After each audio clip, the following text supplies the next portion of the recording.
Welcome to 5 Points Blues presentation of Back to the Basics. Everything you wanted to know about Cowboys football, but were too afraid to ask. Here are your hosts, Nikki Harrison and Christy Scales. Hello and welcome to 5 Points Blue. Everything you wanted to know about Cowboys football, but were too afraid to ask. I'm Nikki Harrison here with Christy Scales, and joining us today, we have a 5 Points Blue familiar face, Lindsay Draper. Woo-hoo. Thank you for joining us, and also joining us from Flea Style is Brittany Cobb. Welcome. Thank you. I'm so excited to be here. So you're having the market at the Star on Saturday. It's free from 9 a.m. to 5 p.m. Tell us a little bit about Flea Style. What will you be doing? For Market at the Star, we have about 96 vendors, which is our biggest show ever. We're so excited.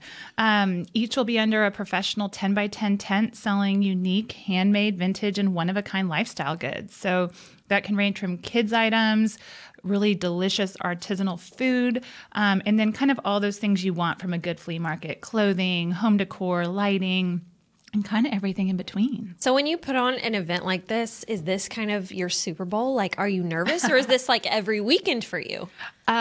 No, I'm not nervous. The only thing that ever gets my nerves is the weather. And in Texas, right? I know. So I guess I'm always nervous on that part. But no, I mean, we've been doing this for 10 years. So I'm not nervous. I get excited.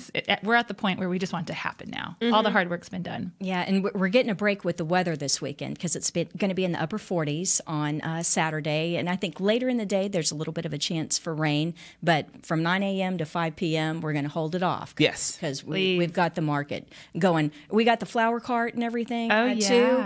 Yes. Oh, we have so many fun little activations from a flower cart that is as beautiful. The flowers are as beautiful as this station that they set up. It's so cute. And then we also have tons of free activities from a balloon artist, henna tattoo artist. There's a huge inflatable slide for the kids. And then there's really cool things along the way. So a lot of the makers will bring some of their crafts, things that they make, and show you how they do the stamping process or the lettering process. So it's really an event to shop, but also to marvel and just really appreciate what people are doing in our backyard. I mean, it's so cool. Yes. And then to be able to, what is it like for you, who you have just an incredible style and so many different kind of boho things? Yes, I knew it was her when I saw her in the lobby. She's so cute. But to pair with the Cowboys and I guess the market here in the entertainment district, what kind of a mix is that? Well, it's been fun to partner with the Star and the Cowboys because we've been doing this, like I said, for 10 years. And we do have a style. If you follow Flea Style, you can go check us out on Instagram at Flea Style. We do have that kind of boho feminine vibe, but here we've really been able to dig a little deeper into things I've wanted to do for a long time. So yes, we have vendors that literally create product just for that Cowboys fan. Okay, so that's cool. Oh yeah, we have like leather earrings that they'll dip in silver and take navy leathers, or things that are kind of in the colorway, or taking vintage Cowboy shirts that they have found and repurpose them into neat denim jackets. I need that. I know. Yeah, and even things just with the Star. We sell these little star choker necklaces that were a huge hit last December. So we really do kind of play into Frisco and this area, which has been a blast. But then, if you are just a fan of shopping small, there's a lot of stuff that is not blue and silver too. Yes. So Brittany, I hear you say you've done this for like 10 years. How did this come about? I mean, this is such a cool concept. Oh my gosh, how long is this podcast? So I used to be a journalist. I was a writer. At the time, I was at the Dallas Morning News, and I was meeting all of these unique people. I was a lifestyle journalist, so I wasn't writing about the fire at the, town corner, but I was writing about things that were cool and unique. So I was covering restaurants, or a cool baker, or a woman making beautiful shoes as a side hustle from her corporate day job. And I just thought, these people are amazing, and I get to tell their stories, but beyond that story, they don't get any more, opportunities to really get in front of people. And I grew up in Southern California, where I shopped this way, as in outdoor markets or cool, unique market experiences, whether it be a swap meet or an antique mall. And I just felt like Dallas didn't have that. Mm-hmm. And so I thought, with all my little contacts, I'm going to put one together myself. And it was, at the time I was a journalist making no money. And I thought this will be a little, holiday thing. Yes. Well, like 1,000 people showed up and all these vendors made money and everyone was happy. And I thought, I'm onto something.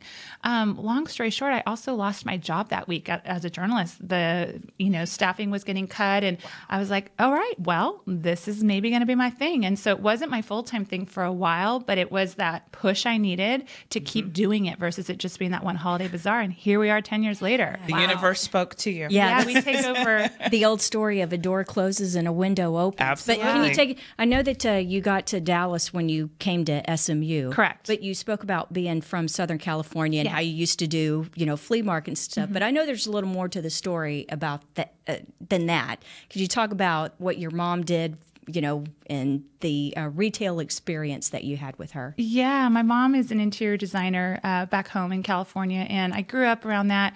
It's what I say is my most natural talent, but who wants to do what their mom does? So I didn't go to school for it. I was like, no.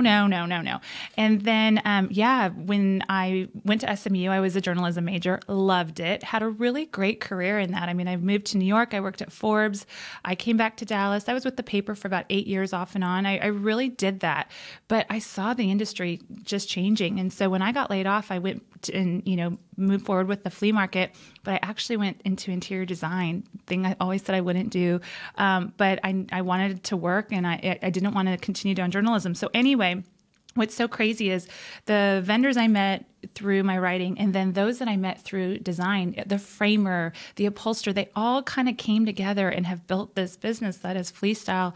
So it's really cool. But yeah, I grew up shopping just really unique places. When I moved to Dallas, I loved it, but everything was glossy and shiny and fancy. And I was like, okay, there's a place for that, but I don't always want to shop that way. I want to dig. I want to blow dust off of a frame. And, I kind of want to have things that are unique. And so it's been fun to bring that to Texas in a big way. I mean, now we take over 100,000 square feet in Dallas twice a year. We have this market that's, 90 plus vendors 3 times a year. So it's really fun to watch it grow and just support so many unique businesses that don't really get a great platform most of the time. So you pick those. Go ahead, Nikki. No, you go ahead. So do you pick those vendors that you want to highlight and you ask them and bring them in? So we have an open format as far as the application process goes, but we really think about our market, the time of year, everything goes into the decision process. So we don't accept everyone, whether it's quality control or, one thing. I could have a jewelry show business. There are so many great jewelry designers out there, but you don't want to overfill certain categories. So you keep it unique for the shopper. So every show is truly unique. And someone that makes a lot of sense for spring might not for fall. So it does make it really fun and rotating out. And that's why before we started, I said we have thousands in our database that we get to support, in addition to our store. So we have a 5,000 square foot store in downtown Dallas that we highlight about 80 vendors in there. So we're constantly supporting them. Yes. It's really great. Well, that's an interesting mix. You got your brick and mortar store, you got the markets, but I know that you've expanded into e-commerce as well. And we have so many people that watch this show that are not in the North Texas area, Cowboys fans, not only around the country, but around the globe. So could you talk about what's available through e-commerce and what that has meant for your business moving into that? Yeah, so we have an e-commerce site. You can hit it through fleastyle.com or shopfleastyle.com. And Flea, just to be clear, it's Flea. But I get that all the time. How do you spell that? But yeah, so we highlight a very curated collection on there. It's a lot of work because it's all one-off product, right? So we're not Nordstrom with 1,000 of one thing, which makes us cool and what makes whatever you buy so special because no one else has it. But it has a few hundred products on there. We're constantly updating it. And it's a very small mix of what we do. So a lot of vintage clothing, home items, art, kids product, jewelry, handbags. And if you live in the U.S., you can buy 24/7. And it's not just ladies' clothing, huh? No, we have stuff for men, and we're really building that out more and more. I can't believe how many men want to shop at Flea Style. It's so exciting. Isn't it funny that the trend of when you said the vintage cowboy stuff, like the vintage T-shirts and the things that look like they're from the 80s everybody wants those again. Oh, I know. I feel like the 80s are coming back. They really are coming back. It goes in a cycle. They are. I love the 80s. I'm an 80s baby, so that's my favorite. But yeah, no, we actually have something under wraps right now. I cannot wait to announce with vintage cowboy stuff. Oh my gosh. Yes. That's exciting. A little teaser teaser there. Big tease. We will be it's customers. going to be amazing. When is that? When does that come to life? Summer. Okay, perfect. Fun. Perfect timing. Well, then you can come back. Yes. I have to come back this summer. I have a lot to tell y'all. Yay, yes. So about how many shows do you do annually? Right now we do about 5 in the big format, our Super Bowls, quote unquote. But then in our store, we're activating all the time with events. So we have a great big parking lot. We'll do a pop-up there, or we constantly have events in store. We have a 1,000 square foot event space. And so attached to that is our store. So we're constantly doing things that drive business to the retail footprint, but also just let shoppers have something fun to do. You know, retail's changing. It's hard to get bodies in a door nowadays. Amazon's taking over. And so we're trying to find ways to change that. So we had like a beautiful silk dyeing class on Saturday and a women in business class that morning. And so we're just constantly trying to bring y'all in to experience everything our vendors have to offer, whether it's skills or whether it's, you know, educational. Yeah. Well, I know that when you talk about bringing people in, when we talk specifically about the market here at the Star in Frisco, it'd be great if it were just you and your girls and you come and it's great, but we got a couple of moms here that may not be able to get away, you know, without their kids. You mentioned there were some kids activities. It sounds like you try to have to make this family friendly. Oh, so not absolutely. only guys shopping. Now I know you got some guys. Guys might be interested in clothes, but not all guys are interested in shopping for clothes. Or is there going to be enough for the entire family to do at this event? We are a family event, yes. So guys, there's a bar, there's a lot of fun stuff that you can take part in. But yeah, for the kids too. I mean, like I said, I am a mom. I have 2, a 5 and a 7-year-old, and so there's coloring stations. There's things to get their wiggles out. Like I said, the slide. The team is so awesome in letting us use that playing field where kids can run around during the market. The Tostitos Plaza. Yeah, it's awesome. Yeah. There's a live music stage. So there is so much to, like I said, just marvel in if you don't want to shop. But even for guys, I mean, that little kind of farmers market we've created, this market is great.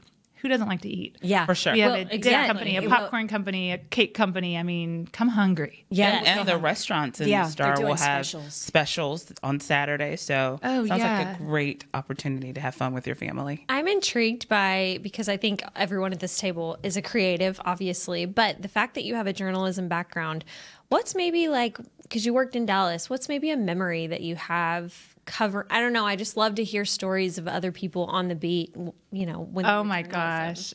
Those were my glory days. I look back at, it was so much fun.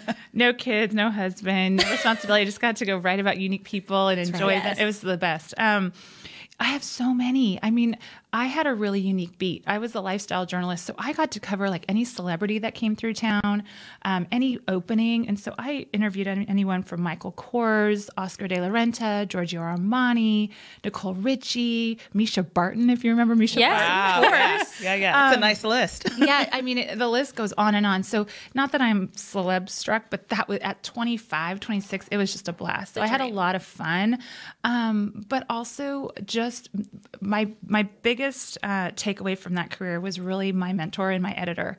Her name is Tracy Hayes, and she's still in Dallas, but learning underneath her every day was a dream. She came up in a generation that no longer understands what journalism used to look like. And so to hear about the glory days, but also for her to really train me, nowadays I just don't even know what they teach in journalism with the blogs and the influencers and Twitter. My teachers would not be relevant, and I love them, but I just don't even know how they can speak to what's going on right now. So I feel really fortunate that I came up at the very end of that. I mean, it's so different. Now, coming from journalism to interior design, was that an easy transition? Being that you were familiar with it, but I mean, those are totally different. They were. So my biggest beat at the end for like the last 4 to 5 years was home design. They really saw that was where my knack and passion was, and I could write about it very naturally. And so it was maybe a big shift, but with my background and as a child growing up in the industry with my mom to then writing about it, it was pretty easy. I mean, that's one of those things that I may not know exactly how to work in CAD design or so forth, but you have it or you don't, right? And so it was something that took a little time to hone certain skills, but it wasn't too difficult, and crazy enough kind of led me to the Cowboys. well, the three of us working with the Cowboys, now we're used to being surrounded by guys and, football operations and stuff like that. And there are a lot more women that work for the Cowboys now than back in the old, when I started in 91, we weren't a dime a dozen. It was just maybe a dozen in the whole building. No, it was more than that. But now, as the founder and CEO of Flea Style, and you've got a female staff, you've got the female interns, I wonder what that dynamic is like, because it's something that we'll never get to experience. That's right. It's amazing. And it's so funny you say that, because I do know there's a lot of men that work here, but I work with almost all women here, which I love. The team I get to work with for Market at the Star, they're rock stars, and I think they're all women. So that's been really cool.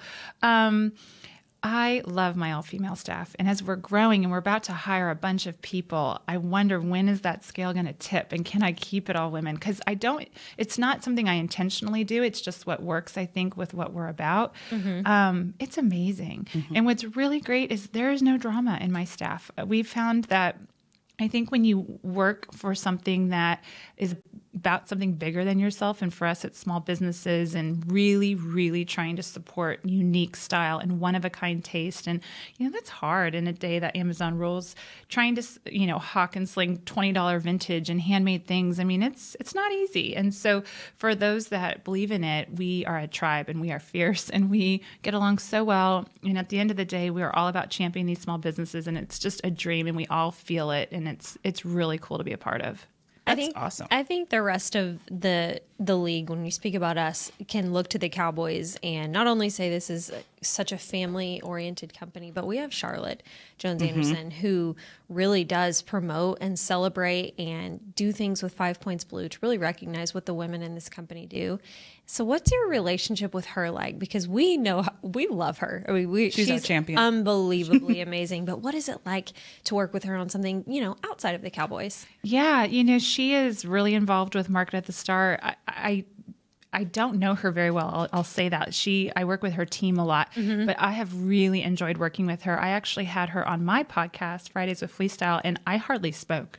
She's not amazing. I was just like, okay, this is the easiest interview ever, because she's so eloquent and has so many amazing things to say, but she just blew me away. I love working with her and her team, and I've been really surprised at how involved she is as far as the style goes of it and the type of vendors. Like, she really cares, which is really, really cool. And she's created and cultivated an incredible team. The women I work with underneath her are so fabulous. And so that's been really fun too, to see a woman in power that's brought together these really great girls that she believes in and really let steer the ship. So it's been a blast. For Saturday, can you tell us just a couple of the vendors that will be there and what we can expect? Heck yeah. So we do a lot of kind of categories. So there's a lot of apothecary vendors. Ben's Body Basics is a new guy that we've brought in who I'm so excited about. Lots of kid vendors, because we have mom and dad coming out with a bunch of young kids. We have kids clothing.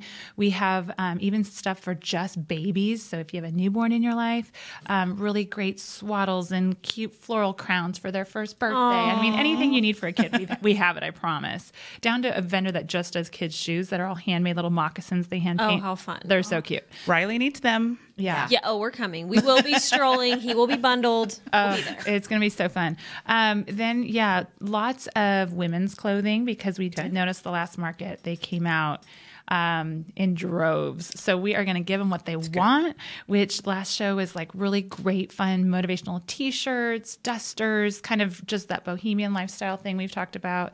And then, guys, we have you too. We have great flannels, ones with really fun sayings on the back. And then home decor is going to be big this show. There's really a little bit of everything. Charlotte's having a booth with the studio. Oh, nice. Right. That's fun. Yeah. There's actually a lot of people here at the Star that will now set up on the boulevards too, representing their stores.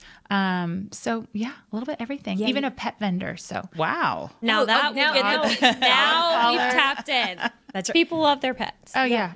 We can't forget. And pets. also with the foods, those of us who are foodies, what are some of the things we can? We have an artisanal popcorn vendor I'm really excited about. We tried the dill jalapeno the other day. It was to die for. Cake pops. We have a dip company, just for that kind of sports fanatic who wants something yummy to bring to the next game. The food, savory and sweet, we have it. I think we have about 13, and they're in one specific area where it's a little bit of a farmer's market vibe. So you can kind of go and test and taste and enjoy. It's very cool. Yeah. And I saw it's all of the Star and Cowboys Way and a little bit of winning. Yeah. Yeah. The very first market we took over just kind of the main boulevard, and it was such a success. We've kind of spread anywhere we can. Yeah. So come see every single booth because they're all really unique. And we strategize in not making them too themed where you kind of have to hit everyone to find all the things. I'm going to get super inspirational hat on, but for someone who, is in their 20s and is in a career and maybe has a passion for something else, like what advice would you give because it's changed so much? I mean, you were in our shoes and now you're doing something at our place. It's just really cool. So what's something advice you would give? I speak to that a lot. I actually just had a mentorship session this morning. I offer them weekly, and I feel like the side hustle is now a common term. And I really believe that if there's something you love and need to test, try it, as long as you can as a quote unquote side hustle until you feel that tipping point where you just can't do it all anymore. And that's when you need to really take the plunge. But I think that's the beauty of today is that there's nothing wrong with exploring whatever that passion is in a side hustle, whether for our vendors, it may be a little shop on Etsy, whether it be doing pop-ups until they figure out, okay, this is working. Now I can really do this full time. But you have to test it out. And I think having a full-time job in the meantime is so important. It teaches so much. I mean, I had, a career over a dozen years working for someone else, and it taught me everything. It was my business degree. And so I think that you may feel stuck or you may feel like this isn't what I want to do, but there is power and a lot of education in that experience too. If nothing else, just to give you the motivation to try the other thing because you're sick of it, I think nowadays so many people in their 20s are right out of college or just jumping into their thing and not getting any real world experience. And to me, that's just a huge loss, and so much education through failure and through someone telling you what to do and telling you when you're wrong. And gosh, I wish I had a boss all the time. There's some beauty in that. So I say just try it until you can't do it all. And then, like I had to with my thing, figure out when full-time was the right time. And the fear factor plays such a big role in that. Seeing people like you who have done it, how can people see you? Because I know you have a blog. How can they find you? They can find us at fleastyle.com. So yeah, we have a blog. We publish about 3 times a week. And then our podcast is really where it's at. It's on iTunes, Fridays with Flea Style. It comes out every Friday. And I tell the story of a creative person every week. And so it is usually a big mirror on their life, but tons of juicy advice. And it's really, really fun. So they can find us online on iTunes and then also Instagram. If you want to hear from me, go on Instagram and then go click stories, and then you'll get real sick of me. I mean, I'm always on there. We just have so much to talk about, and so it's a really great way for us to get our messaging out. But when you mentioned a podcast, you said you've had Charlotte Jones Anderson on, she and was who so were some of the good. other folks that Oh my gosh. might be familiar names? Yeah, to we're about viewers? to wrap up season 4, so we're about 60 some episodes, and we've had Sarah Michelle Gellar, India Hicks, Rosie O'Neill, founder of Sugarfina, Lawrence Greggs Kennedy. Charlotte was amazing. So just women I admire that I know have really cool small business stories that started much like myself doing something probably very small or very different than what they do now. And we recently had Catherine Lowe from The Bachelor, Rachel Lindsay, who's a sports now broadcaster, and just hearing how they got to where they are, it's just so inspirational. It shows you, no matter what you went to school for, or if you didn't go to school, it's all okay. You just have to really work hard and, keep getting up if you fail, and eventually it all pays off. I don't know if you heard Lady Gaga's speech last night on The Office. Yes. But, it was everything, right? And it's just so true. So it's been really fun to tell those stories and kind of get the background that we don't know so many times on these amazing women. I mean, Charlotte really went deep on that. If you haven't heard it, you need to listen. Oh, yeah. So we can go Fridays with Flea Style on iTunes. Okay. Yeah. Got to check it out. Yeah, because life is what happens while we're making other plans. That's right. Exactly. Yeah. John Lennon. Yeah. There he comes. Thank you, Charlie's Douglas. Angels. Way to go, Douglas. Oh my gosh, that was funny. Well, we want to thank you for coming on. And let's one more time. It's Saturday, March 2nd. Yes. Here at the Star in Frisco. 96 booths. 96 booths from 9 to 5. 9 to 5. It's free. The parking is free. family friendly, so you can't beat it. No, come on out. And you can go to fleastyle.com Yes. and find out more about it, and even find a little map. And so you can plan out your shopping spree on Saturday for here at the Star. So Brittany, Cobb, thank you so much. Thank you. Lindsay, Appreciate it, guys. thanks for dropping in. And don't be a Lindsay stranger. Draper. Anytime. This was fun. Yeah. Thank you. It always goes so fast. Yes, it does. Well, thank you so much for watching. Thank you for joining us, and we'll see you next time right here on 5 Points Blue. This has been a production of 5 Points Blue, DallasCowboys.com, and the Dallas Cowboys Football Club. How about this, Cowboys?